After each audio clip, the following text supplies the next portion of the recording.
함께 말씀 보도록 하겠습니다. 요한계시록 11장 15절 말씀입니다. 요한계시록 11장 15절 말씀 우리 함께 읽겠습니다. 일곱째 천사가 나팔을 불매 하늘에 큰 음성들이 나서 이르되 세상 나라가 우리 주와 그의 그리스도의 나라가 되어 그가 세세토록 왕노릇 하시리로다 하니. 아멘.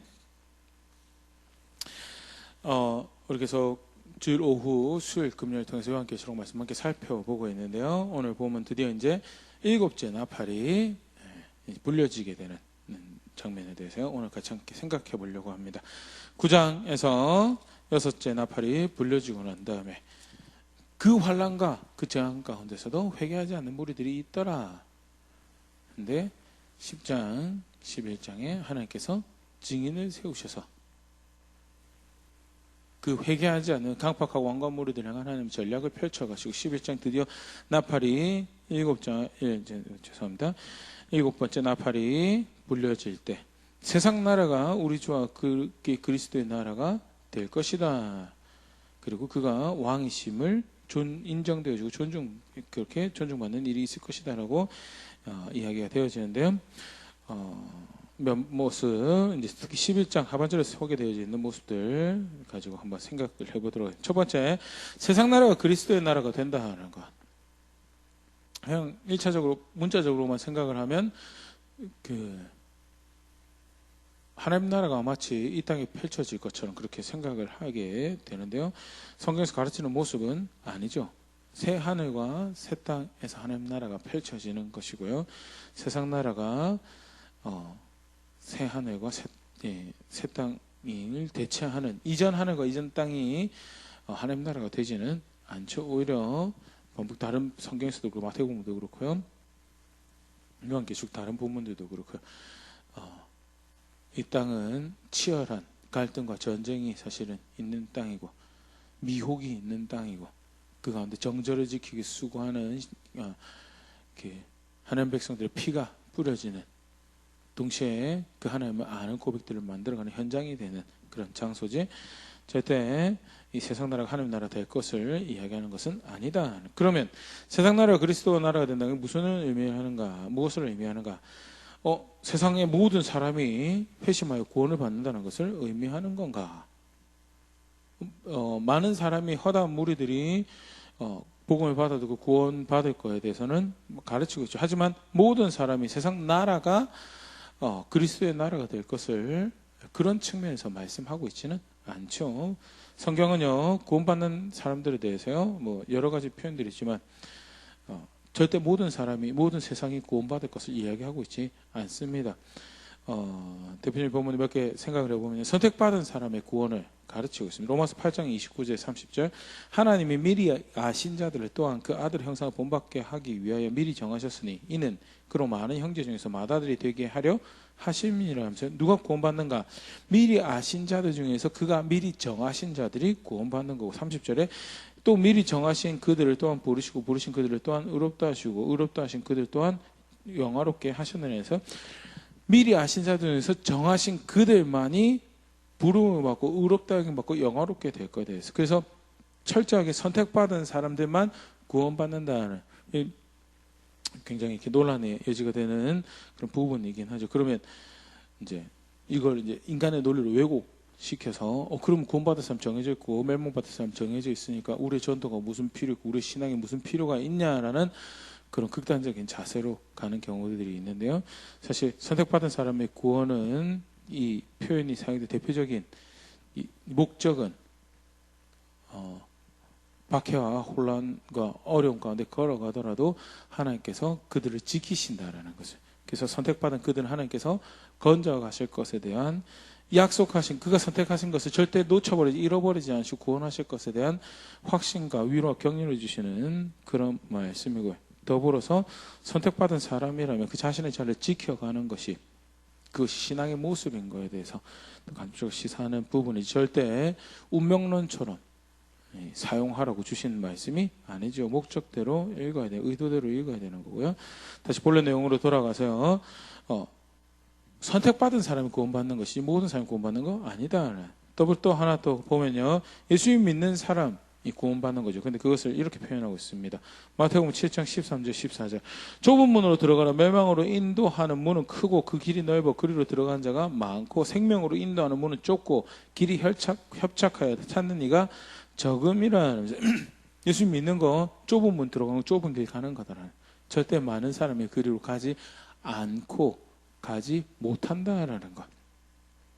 그만큼 세상살이의 모습과 다른, 세상에서 말하는 평화와 그 안녕과 그 누림과 다른 모습이라서 절대 즐거이 그 길로 가고자 하는 길이 아니고, 이제 주를 아는 모든 이들은 감격과 즐거움으로 가는 길이죠. 근데 세상의 즐거움에 발을 딛고자 하는 모든 자들은 사실 거가기 힘든 길이고, 오히려 멸망으로 인도하는 문은 크고 길이 넓어서 많은 이들이 가는, 분명하게 모든 사람이 구원받지 않을 것에 대해서 이야기를 하고 있는 그런 말씀이고요. 좁은 길이지만 가치 있는, 좁은 문이고 좁은 길이지만 가치 있는 길이기에 인내가, 수고가 절대 헛되지 않을 것이다 라는 것을 격려하고 도전하는 말씀이죠.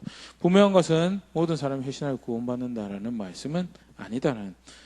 또 한 말씀 같이 보면 누가복음 17장 32절 35절.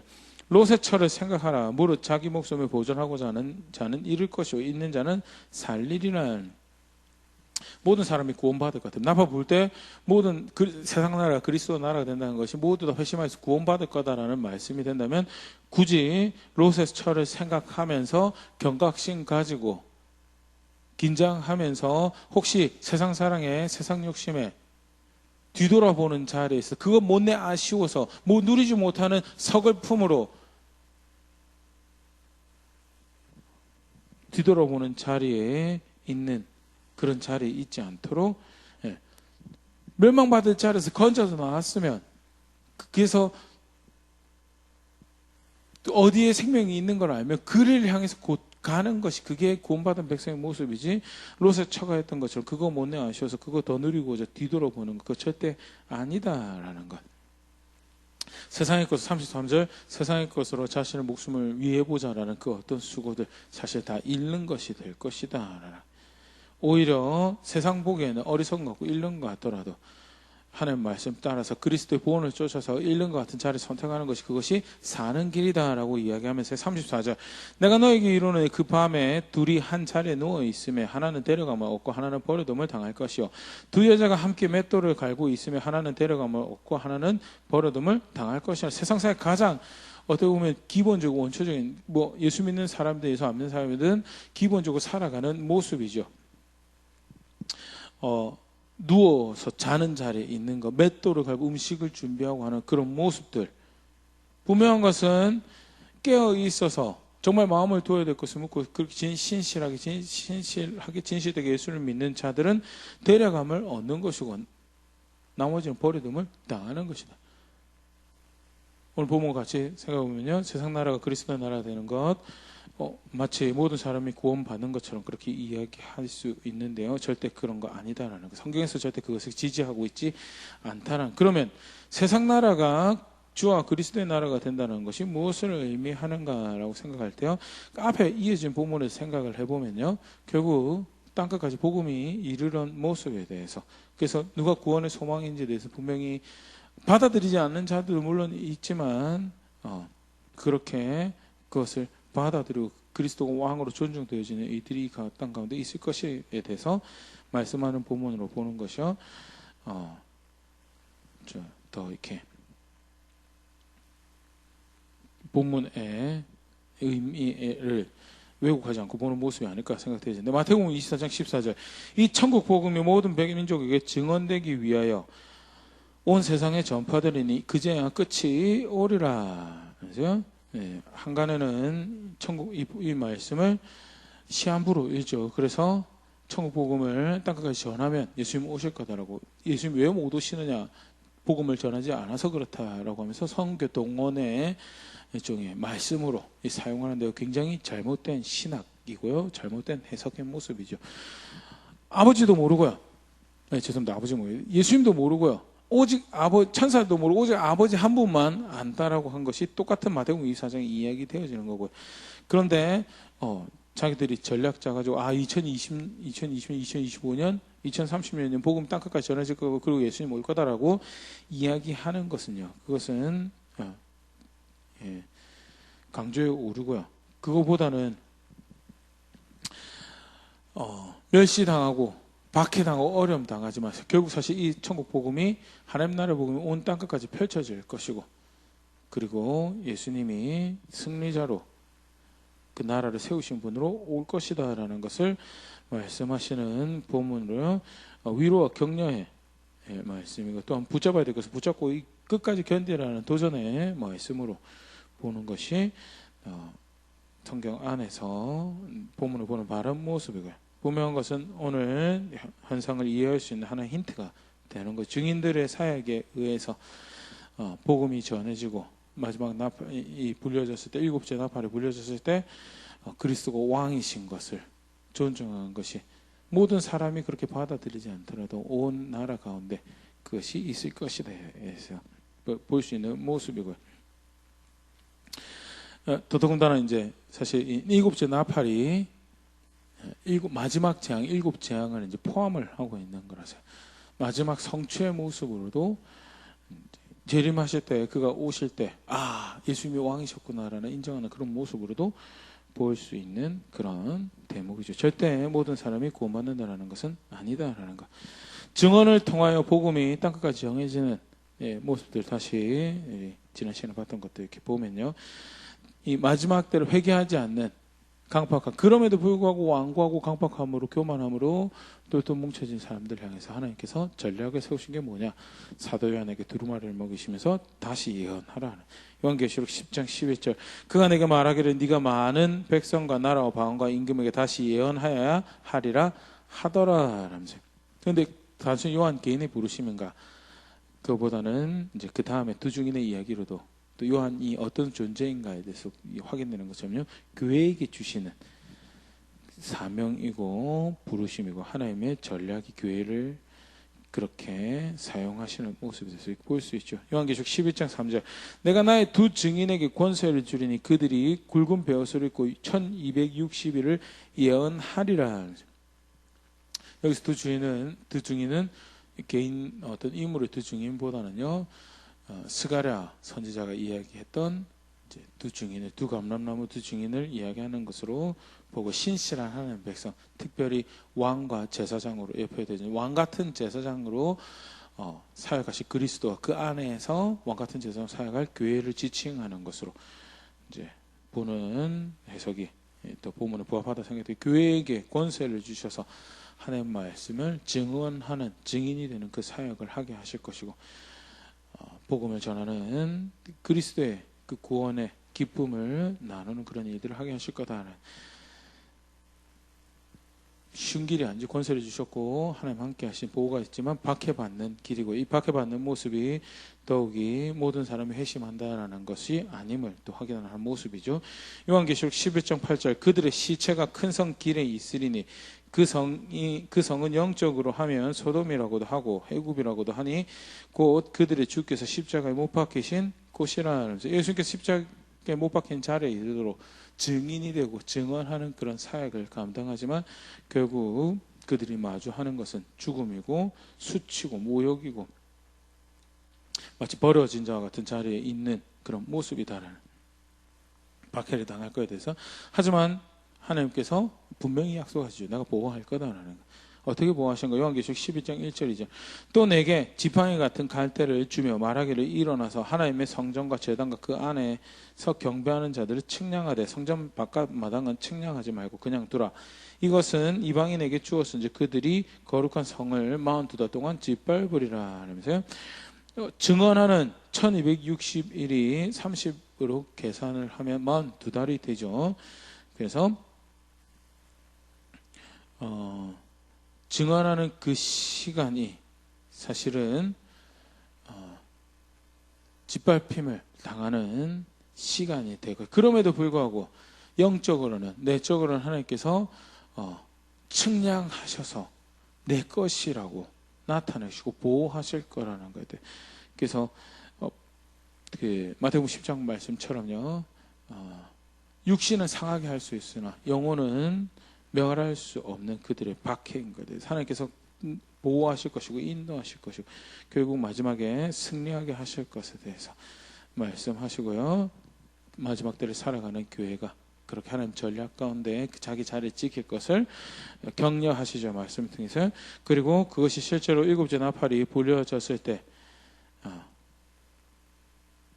하나님 뜻이 세상 나라가 그리스도를 왕으로 존중하는 그런 일들이 벌어질 거에 대해서 하시고 말씀하신 부분이고요. 계속해서 일곱째 나팔이 벌어졌을 때 모습들을 조금 더 보면요. 요한계시록 11장 19절에 그때 이에 하늘에 있는 하나님의 성전이 열리니 성전 안에 하나님의 언약궤가 보이며 또 번개와 음성들과 우레와 지진과 큰 우박이 있더라. 하늘에 있는 하나님의 집의 문이 열리는 거예요. 땅을. 그게 이 땅에서 하나님의 뜻을 펼쳐 직접적인 통치를 나타내실 모양의 한 모습으로 소개가 되어지고 있는 거죠. 더불어서 그 성전 안에 하나님의 언약궤가 보이는, 언약궤가 뭐 하는 곳이냐, 하나님의 임재를 상징하는 이 기물이었고요. 그래서 하나님의 임재가 하나님께서 친히 나타내서 하나님의 일을 펼쳐가시는 이들이 벌어질 것에 대해서 이제 암시하는 표현들이죠. 그와 더불어서 비슷한 의미로 사용되어지고 있는 게 번개와 음성과 우레와 지진과 큰 우박이 있더라라는 말씀인데요. 번개와 음성과 우레와 지진도 앞에 성전이 열리고 언약궤가 보이는 것과 같은 똑같은 기능을 하는 거죠. 번개와 음성과 우레와 지진, 특별히 요한계시록 안에서는요, 보좌, 하나님이 앉으신 보좌에서부터 나타나는 현상들이고요. 학자들이 이야기할 때 하나님의 현현을, 하나님 나타나심을 보여주는 어떤 문학적 표현으로 요한계시록 4장 5절 보좌로부터 번개와 음성과 우레소리가 나고 보좌 앞에 켠 등불 7이 있으니 이는 하나님의 7 영이라. 그래서 하나님 직접적인 이 사역을 하시는 모습을 이제 암시를 하는 거죠. 요한계시록 8장 5절도 천사가 향로를 가지고 제단 불을 담아다가 땅에 쏟으며 우레와 음성과 번개와 지진이 나더라. 4장 5절은 하늘에 펼쳐진 보좌를 볼 때 요한이 본 환상이고요. 요한계시록 8장 5절은 일곱째 인이 떼어졌을 때 하나님의 통치가, 하나님의 간섭하심이 강렬하게 그렇게 나타날 것을 보여주는 장면. 일곱째 나팔이 불려졌을 때 역시 그런 일이 벌어지는 것에 대해서 기대감을, 긴장감을 높이는 그런 표현이고요. 하나님께서 그렇게 경영하시는 일들이 있을 것이다라는 것을 이제 알리시는 모습이죠. 실제로 일곱 나팔의 내용은요, 이제 11장에 기록이 안 돼 있죠. 11장에 일종의 이제 맛보기고요. 그 내용은 16장에 등장을 합니다. 그 앞에 이제 그 소개하는 게 15장 1절에 등장하는데요. 또 하늘에 크고 이상한 다른 기적을 보면 일곱 천사가 일곱 재앙을 가졌으니 곧 마지막 재앙이라 하나님의 진노가 이것으로 마치리로다. 라면서 마지막 일곱째 나팔이 떼어지고 난 다음에 마지막 재앙인데 마지막 재앙이 뭘로 표현되느냐? 16장 1절에 또 내가 들으니 성전에서 큰 음성이 나서 일곱 천사에게 말하되 너희는 가서 하나님의 진노의 일곱 대접을 땅에 쏟으리라 하더라.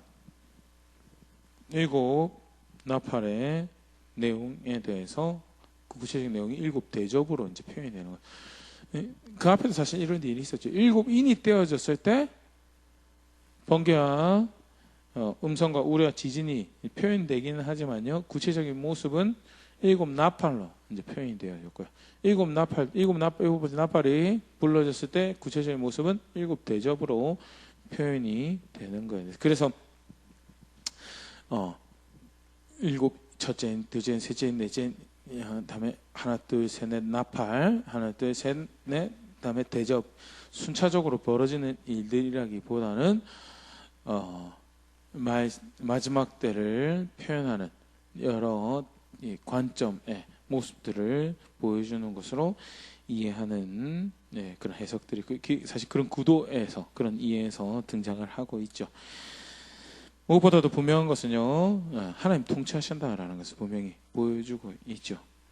하늘에 앉아서 그냥 거기에 멀리 동떨어진 자기 세계에서 그냥 있는 분이 아니라 이제 그가 직접적인 그의 통치를 나타내시 그의 나라를 세워가실 거다라는 것을 다시 한번 더 분명히 보게 하면서요, 11장 하반절에서 이제 15절부터 소개되어지고 있는 15절에서 19절에 소개되어지고 있는 일곱째 나팔의 모습은요, 실제 구체적인 나팔의 재앙의 내용은 이제 대접의 재앙에서 살펴볼 수 있다 하더라도요, 분명한 마지막 청사진을 제공을 하고 이제 마지막 때에 대한 청사진을 다시 한번 더 분명하게 소개를 하고 있습니다. 그게 17절, 18절인데요. 이르되 감사하옵나니 옛적에도 계셨고 지금도 계신 주 하나님 곧 전능하신 이여 친히 큰 권능을 잡으시고 왕노릇 하시도다.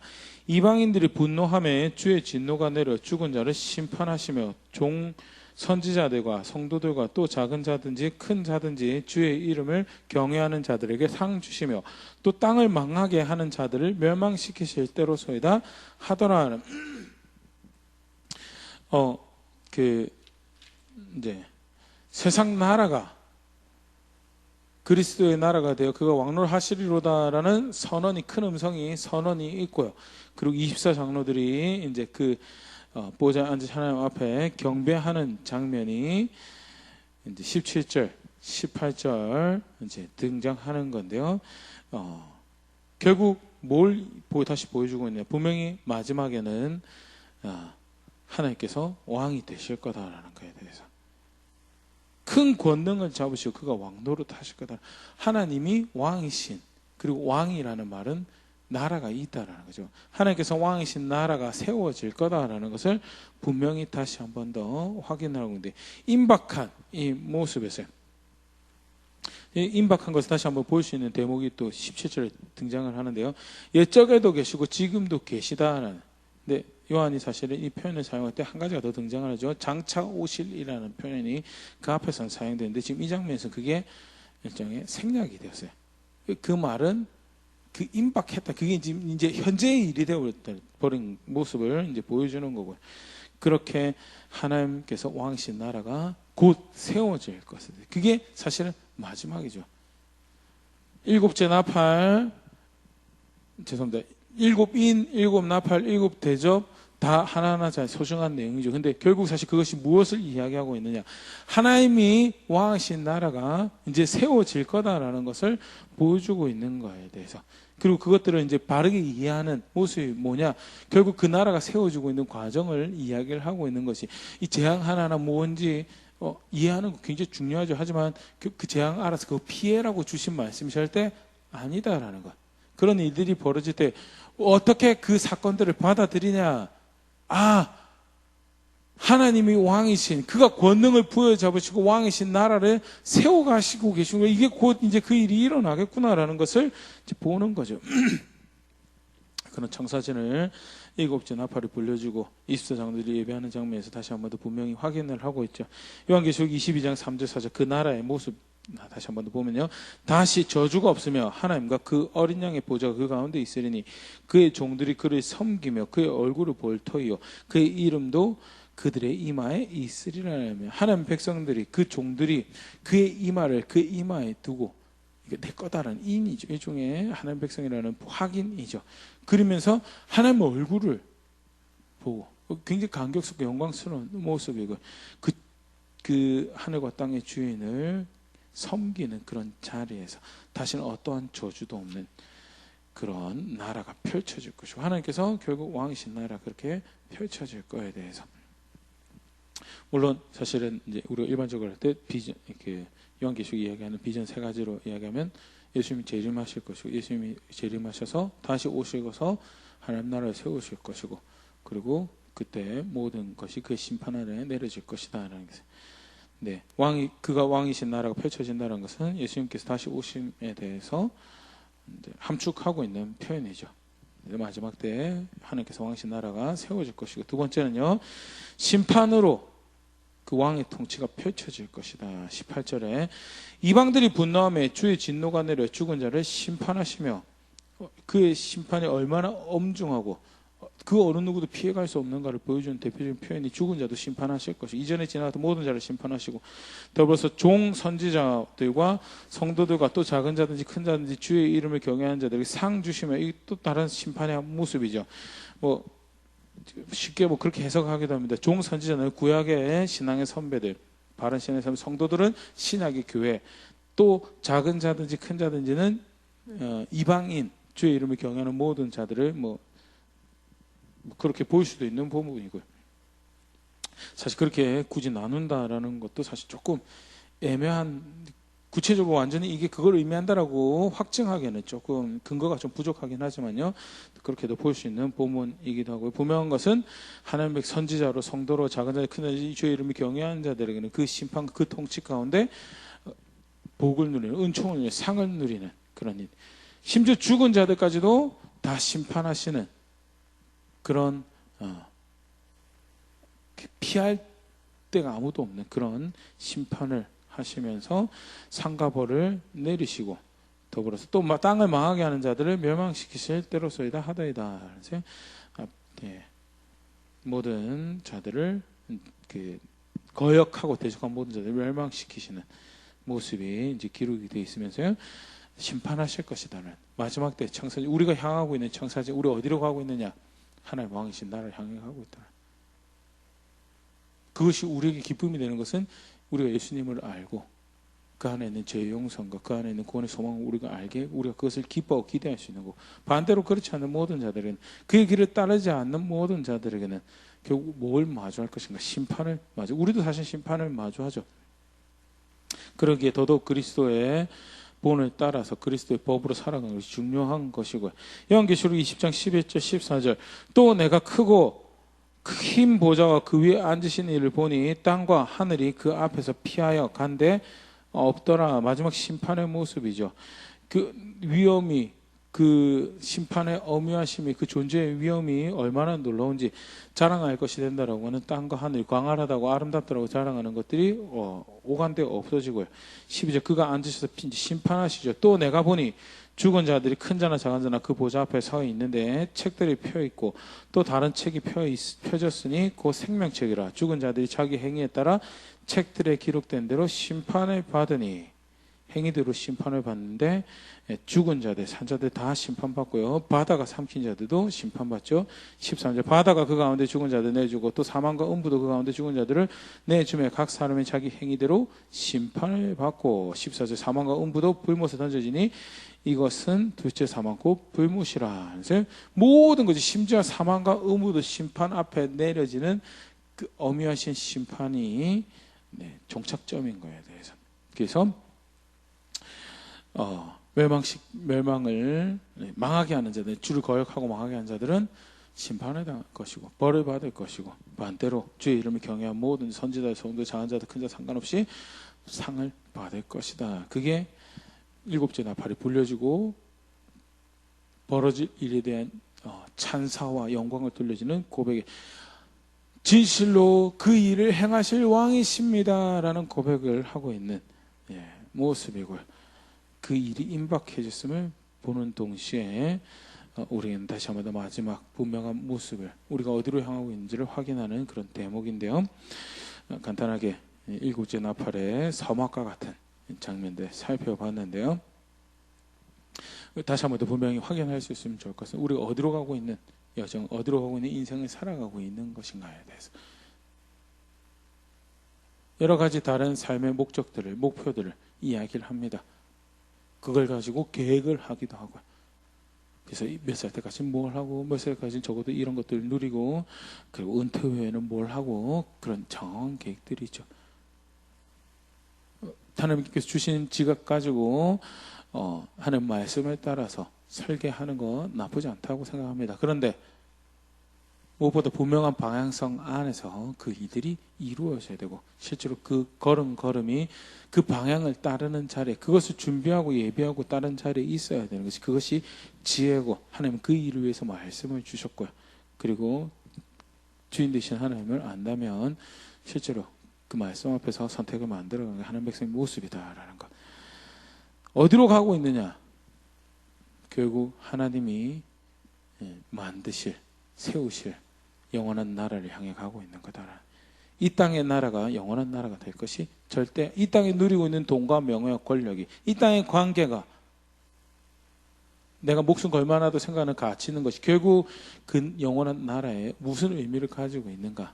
아무런 의미가 없다면 그런데 내가 목을 메고 있다면 정작 말씀에서 가르치고 있는 비전을 향해서 목적지를 향해서 가지고 있지 않다라는 것에 대해서 준비가 되어지지 않고 있는 모습이다라는 것 다시 말씀해서 볼 수 있으면 좋을 것 같고 그리고 결국 그 나라 그 통치가 펼쳐질 때 하나님께서 몽땅 다 심판하실 것이다는 심판의 자리에 앞에서 옷을 깨끗하게 준비한 사람들은 잔치에 참여하게 될 것이고 반대로 그렇지 않은 사람들은 영원한 죽음에 던져지게 될 것이다라는 것. 그것이 어미하신 심판 앞에 설 때 수치스럽고 부끄러움 당하는 그런 자리에 지금의 즐거움을 쫓아서 그런 걸음들을 만들어가고 있지는 않는지 그런 부분도 함께 돌아볼 수 있으면 좋을 것 같고요. 만약 그렇다면 배우고 있지 않는 거죠.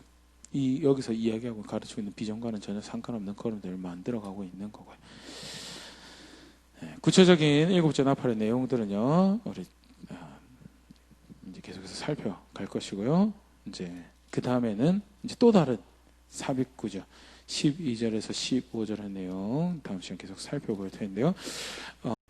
하나님의 왕이신 나라를 향해서 그가 심판하러 통치하실 그 마지막 향해서 걸어가고 있는 백성처럼 그렇게 준비하며 또 오늘 이런 시간을 하나님 앞에서 만들어가는 우리가 될 수 있으면 좋을 것 같습니다.